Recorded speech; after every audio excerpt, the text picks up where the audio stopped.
Hi guys, it's Angie with Feisty Butterfly Tarot Readings, and today I'm doing a timeless read, and I'm calling this one The Clash. This is not a gentle read. It's not for the fairy or fantasy. This is about when things are getting very intense. So for those of you experiencing a little bit of heat, a little intensity, a little bit of fire going on in your world, if you had a tower moment or two or three, this one's for you guys.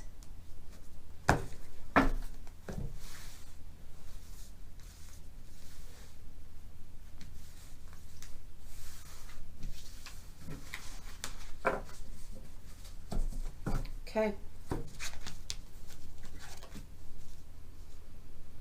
Harmony and stand your ground. So I would say harmony is really what you're seeking, what most of us want, and you feel like this has been disturbed. It is there, it is available, but boundaries are going to have to be set. Things are going to be called out. Things are going to need to be called out, and people are not going to be fans. They're not going to love it at all. So we're going to look about these requirements. If you want the harmony, if you're standing your ground, what's it going to take and who's going to be either in your way or helping you.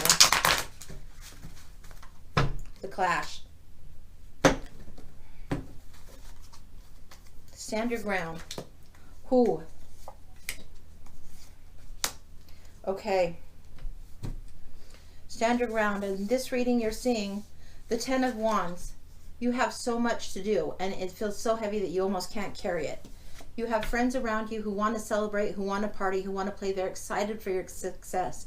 I would say, watch out. You might be partying too heavy. These friends that want to party and toast and celebrate, they aren't the one in this picture doing the heavy lifting, doing the work. They aren't the ones feeling overburdened. You need some help. These guys are not the ones that are going to help you necessarily. They'll be there to celebrate, but this is an independent thing. This is an independent thing. This is your work. This is your task and your challenge. Then you have the Three of Wands. This guy's expanding. Expansion is happening. He's waiting for ships to come in or sending things out. He's growing. This is the challenge. But the harmony isn't there yet. He's still waiting. See what else is going on in the Clash. Harmony versus standing your ground. Harmony is 6. Like the Lovers. Choices. Choices you have to make. Things you have to commit to. 7 is a Chariot in the major arcana, but this is 7 of Wands. Stand your ground. Wands, wands. Not time to celebrate yet. The Clash. Queen of Cups. Ace of Cups. Oh, crap.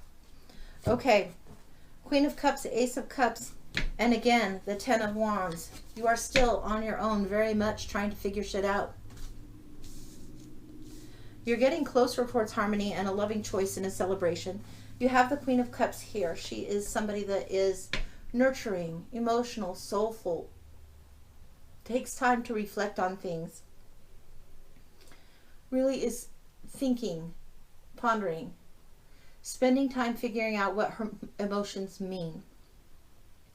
Even when your emotions are overflowing, when there's love overflowing all around you. Just because you have this overflowing emotions doesn't mean it's time to act on them.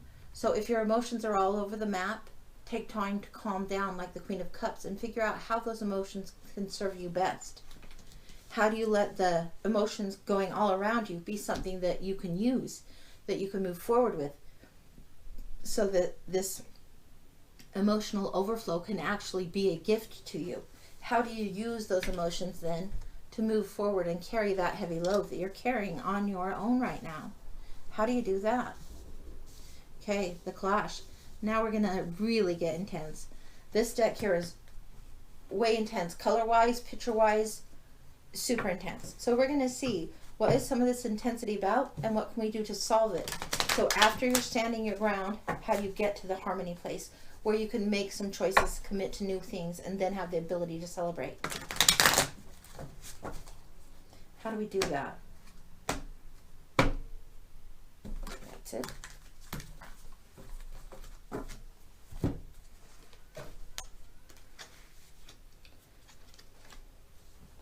Okay, so much on the Cups energy. All right, so you have the Queen of Wands here. You have the Queen of Cups and the Queen of Wands.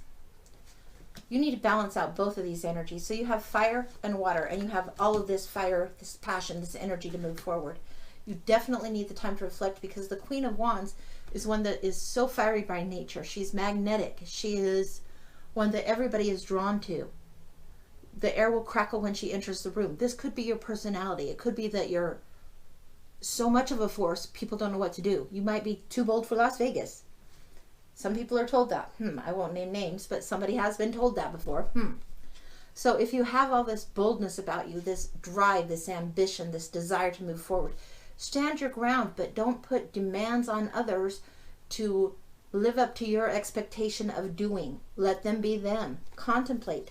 Be emotional in your own right. Know what you need to do. You're in charge of you, right? You're in charge of your kingdom. Your stuff needs handled. Don't expect everyone to think and operate like you do. Queen of Wands sometimes can be so pushing their agenda that they push people away. Then there's nobody to celebrate with when you do that. So stand your ground. But maybe you have to learn how to do it in a way that is, you're holding your boundaries firm in a way that is softer. You're standing your ground and holding your own and doing what you need to do for yourself. For yourself. And you're not feeling like you have to micromanage and make everybody else do it for you. No. Then you have the Nine of Cups, and this is a great one. Sometimes you have the Nine of Cups, and it's the smug businessman type of look. This is the lady that she is eating grapes. It's like very, very Greek Roman time. I mean, she is just spoiled, rotten, content, and happy. There is a ton of happy. There's a ton of emotion. There's a ton of love. There's a ton of abundance. Nobody's going without here. I mean, she's got people around to pour wine, serve her. She's probably got the cabana boy somewhere in Greek time, you know. So all of that's going to come into fruition for you if you can figure out how do you do your tasks, follow your passion without feeling overloaded. How do you organize enough that you can wait for things to happen in the way they expand patiently. Endure this time of waiting without being too pushy. The Clash. Three of Cups is coming at you again. And here we have this line. So this is what we're seeing as this read is unfolding and moving forward, okay? All right. Yeah, this is what we're seeing. You have the Ace of Cups. You have the Three of Cups. I'll flip these so you can see them a little better. You have these Tens of Wands, the Three of Wands. You have a lot of aces and threes going on. And then you have this Queen of Wands, Nine of Cups, and the Three. You have three. You have three. Then you here have the Nine. Okay, we're going to look in this deck a little bit further. This is the Apokalypsis deck. And it is a biggie, man. Hardcore, intense. So let's get clear for a minute.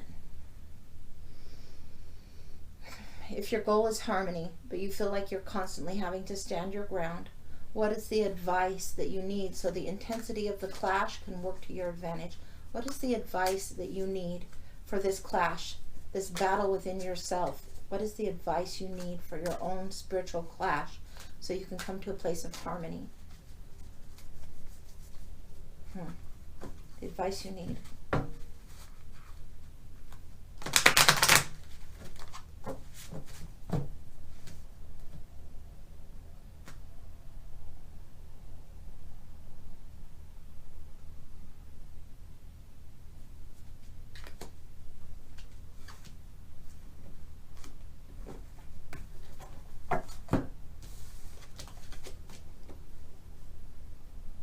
My goodness.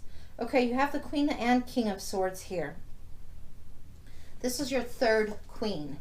All right? Third Queen. Queen of Cups, Queen of Wands, Queen of Swords. All right, a few things you need to know. This one is the pushy and high maintenance and kind of demanding Queen. This one is the demanding cold bitch Queen. She's considered harsh. She's considered cold. She's considered sometimes abrasive.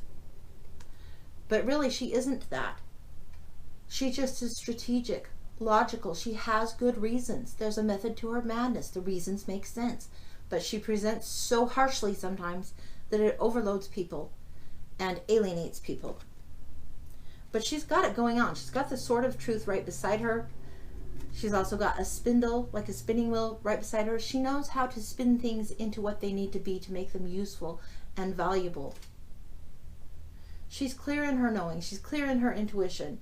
She's very, very strategic. She thinks well, plans well, gets clear, and cuts away the bullshit that she doesn't need, okay? This one might have the biggest fan club in the world, but she's not as strategic. You need to be all of these things rolled together. All of them. You have the 3 here to celebrate with you, the 3 here to celebrate with you. These are the 3 aspects of yourself that you are learning to celebrate. This is your task. This is your task, to incorporate these 3. The queen that is not present is the Queen of Coins. The queen that is not present is the queen who has all the money, all the finances, the home. She's learned how to structure things really good on the home front. She's abundant. She's doing her stuff. It might just be that she outgrew that castle. It might just be that she's at a different stage. And so being supervisor of the family, supervisor of the home and hearth, PTA mom, Martha Stewart, being frugal and bargain babe, all of that might be stuff she's outgrown. It's time to be bold and strong. It's time to reflect and think about your emotions and where you want them to carry you to. You also have the King of Swords. This is the one that came out with the counterpart. Together, bam, bam. Now you saw me shuffle these. You saw me choose this. These weren't stacked in order. These are chaotic at best. They came out together. This means there is a partnering that's going to be happening for you. If you can get this managed, then there is a partnering. There is a pairing for you. So manage this. Let's slide this on over, shall we? You betcha. All the emotions are flowing. The new endeavors are happening. You're learning to be independent. You're learning to stand your ground. You're learning what your workload really is and how much you need to do to finish and how much is overburdening that you need to cut away. The things you need to cut away, pay close attention on that. You're learning, yes, you can be in abundance and overflowing with love and celebrate and be pampered. Be the fat cat, whatever. You're pampered. You can be all that, but you need these elements. You need the emotion to be balanced. You need the passion to drive you and the clear-mindedness and clear-headedness to think strategically, logically, without being harsh to those around you. You need the support in the external world, and you have someone coming with that support to help you be able to execute this, to enforce it, to create the order without the nitpicky micromanaging, but to actually do it in a clean, clear way that serves you. This is the clash, and boy is it, boy howdy, because you have some of these energies that seem like, oh, they would be so simple. However, if you can master this and get clear-minded, that brings you this imbalance. And again, what were you wanting? The harmony, the Lover's card, the Commitment card, the pairing. It's when the notes blend together beautifully and work together beautifully. Yeah, so that's what you're going towards. That's what you're getting. Well done, you. Hopefully this information is helpful. Let it sink in. Let it be in your mind. Be aware. Remember this imagery. It's intense, folks. It's intense. You can get clear-minded. Your goal is to be ruling equally. Both parts of your head and your heart ruling equally. Your heart right here. Your heart right here. Passion, emotion. You want to just go. Give yourself the ability. Celebration will happen. There will always be those around who want to celebrate with you and are excited for your success. You are surrounded by love. It's going to be a great time. It's a process. It's a process. It needs some waiting. It needs some standing your ground courageously. But look at the reward. Fantastic. Okay, the clash leads to harmony. Who would have thought?